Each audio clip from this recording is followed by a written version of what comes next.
There are a lot of ways the people around us can help improve our lives. We don't bump into every neighbor, so a lot of wisdom never gets passed on. But we do share the same public spaces. So over the past few years, I've tried ways to share more with my neighbors in public space, using simple tools like stickers, stencils, and chalk. And these projects came from questions I had like, how much are my neighbors paying for their apartments? How can we lend and borrow more things without knocking on each other's doors at a bad time? How can we share more of our memories of our abandoned buildings and gain a better understanding of our landscape?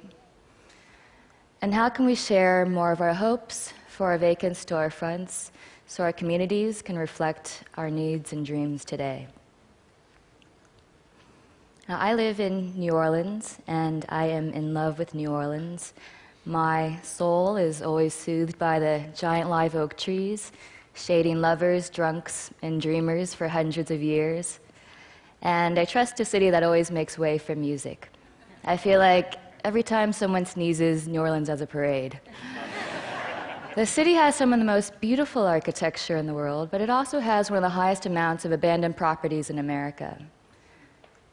I live near this house, and I thought about how I could make it a nicer space for my neighborhood. And I also thought about something that changed my life forever. In 2009, I lost someone I loved very much. Her name was Joan, and she was a mother to me. And her death was sudden and unexpected. And I thought about death a lot. And this made me feel deep gratitude for the time I've had and brought clarity to the things that are meaningful to my life now. But I struggle to maintain this perspective in my daily life. I feel like it's easy to get caught up in the day-to-day and forget what really matters to you. So with help from old and new friends, I turned the side of this abandoned house into a giant chalkboard and stenciled it with the fill-in-the-blank sentence, "Before I die, I want to." So anyone walking by can pick up a piece of chalk, reflect on their lives, and share their personal aspirations in public space. I didn't know what to expect from this experiment, but by the next day, the wall was entirely filled out, and it kept growing. And I'd like to share a few things that people wrote on this wall.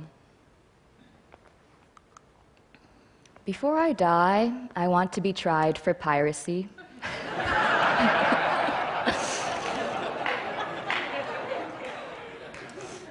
Before I die, I want to straddle the international date line.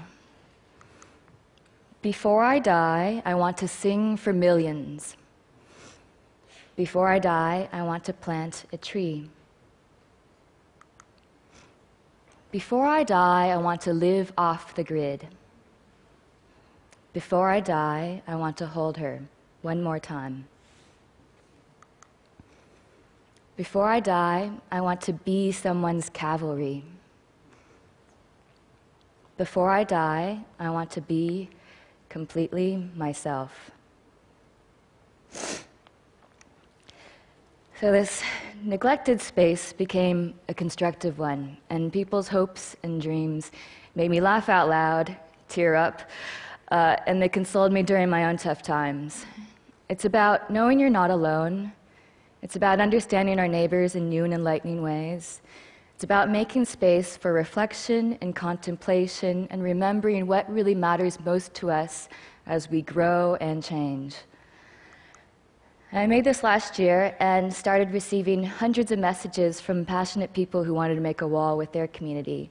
So my Civic Center colleagues and I made a toolkit, and now walls have been made in countries around the world, including Kazakhstan, South Africa, Australia, Argentina, and beyond.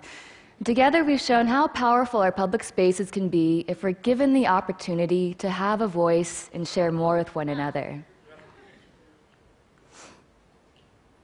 Two of the most valuable things we have are time and our relationships with other people. In our age of increasing distractions, it's more important than ever to find ways to maintain perspective and remember that life is brief and tender. Death is something that we're often discouraged to talk about or even think about, but I've realized that preparing for death is one of the most empowering things you can do. Thinking about death clarifies your life. Our shared spaces can better reflect what matters to us as individuals and as a community.